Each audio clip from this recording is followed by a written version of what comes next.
Sois le bienvenu. On se retrouve aujourd'hui pour la construction d'un exemple, celui de la loi de Cauchy. Le but, dans cette émission, c'est de construire une variable à densité qui n'admet pas d'espérance. L'idée, ça va être de construire une fonction f qui va vérifier 4 conditions, de manière à ce que ce soit une densité de probabilité. La première condition, c'est que f soit continu sur R, sauf éventuellement d'un nombre fini de points. Bien entendu, on peut être moins exigeant, mais on va se permettre ici de construire une fonction assez régulière. Le deuxième point, c'est que f soit positive sur R. Le troisième, c'est que l'intégrale de moins l'infini à plus l'infini de f converge et soit égale à 1.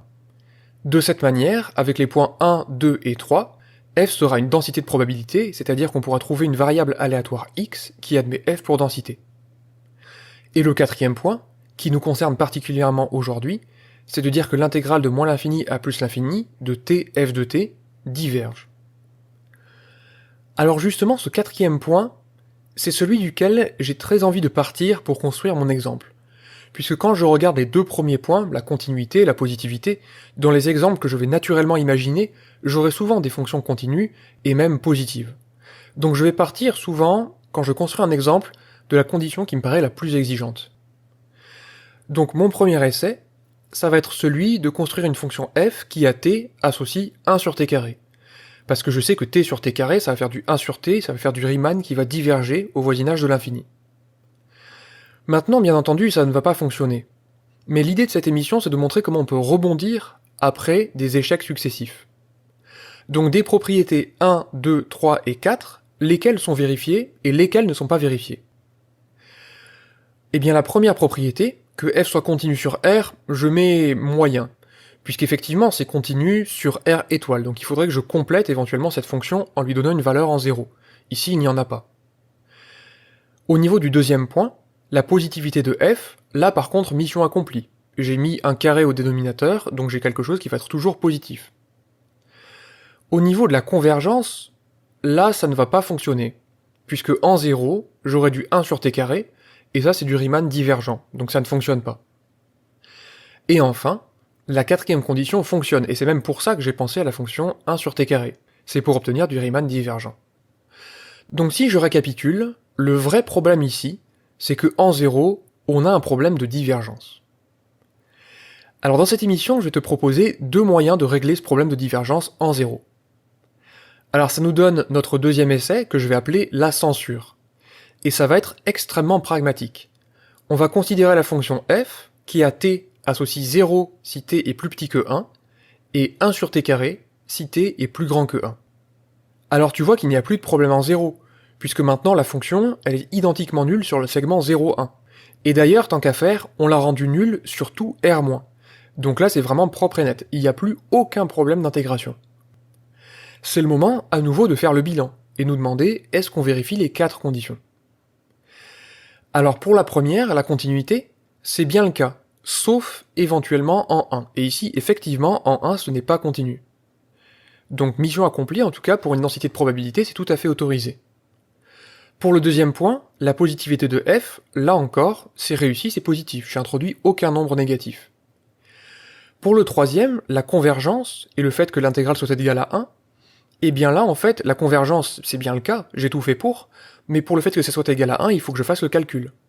Et si j'intègre de 1 à plus l'infini la fonction qui à t associe 1 sur t carré, eh bien je peux faire tout simplement un calcul de primitive, et m'apercevoir qu'un peu par miracle, l'intégrale vaut 1. Alors je mets ici inespéré, parce que si on avait découpé la partie de moins l'infini à 1, c'était pas du tout pour régler la valeur de l'intégrale, c'était juste pour régler ce problème de convergence. Mais ici, par miracle, on a un peu les deux en même temps. Tant mieux. Et enfin, pour le quatrième point, eh bien il est toujours juste, puisque en plus l'infini, j'ai toujours quelque chose qui est de l'ordre de 1 sur t, et donc ça va me donner une intégrale de Riemann qui va être divergente. Donc ici on peut terminer l'émission ici, c'est-à-dire qu'on peut se dire, ça y est, j'ai trouvé une densité de probabilité qui vérifie les 4 conditions, et donc en prenant une variable aléatoire x qui admet f pour densité, eh bien x n'admet pas d'espérance.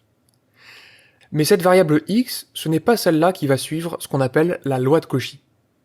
La loi de Cauchy, elle va être issue d'une deuxième manière qu'on va avoir de régler notre problème de divergence en 0. Cet essai, que j'appelle essai 3.1, je vais l'appeler la réparation. En fait, je vais me dire que si j'ai un problème en 0, c'est que j'ai bien cherché les crosses en mettant ici une fonction qui tend vers plus l'infini en 0. Une manière très simple de réparer ce petit problème, c'est d'ajouter 1 au dénominateur, de telle manière qu'il reste non nul.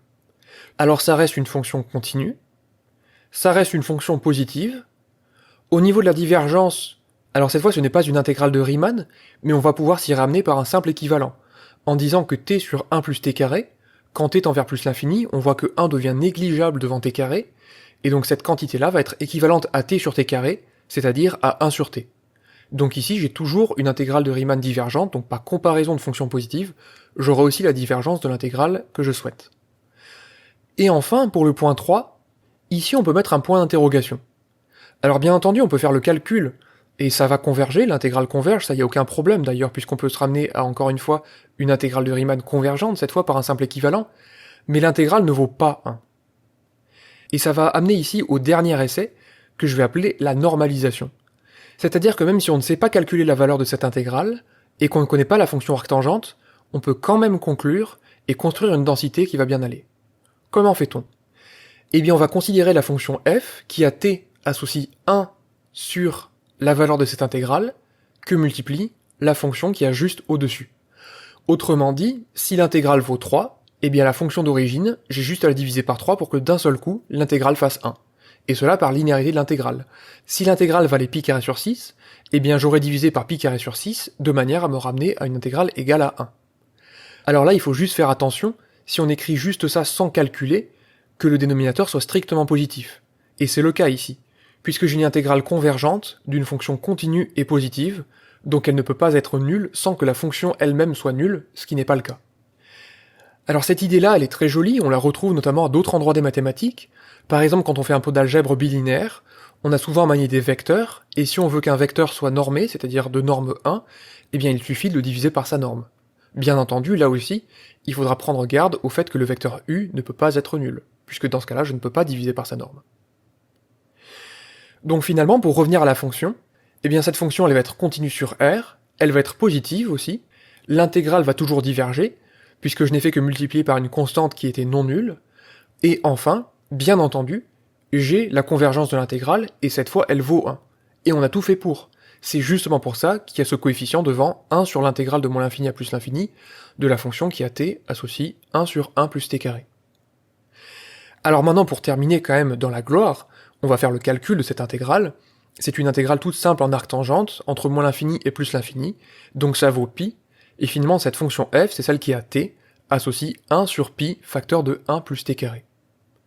Donc cette fonction-là convient aussi pour répondre à la question.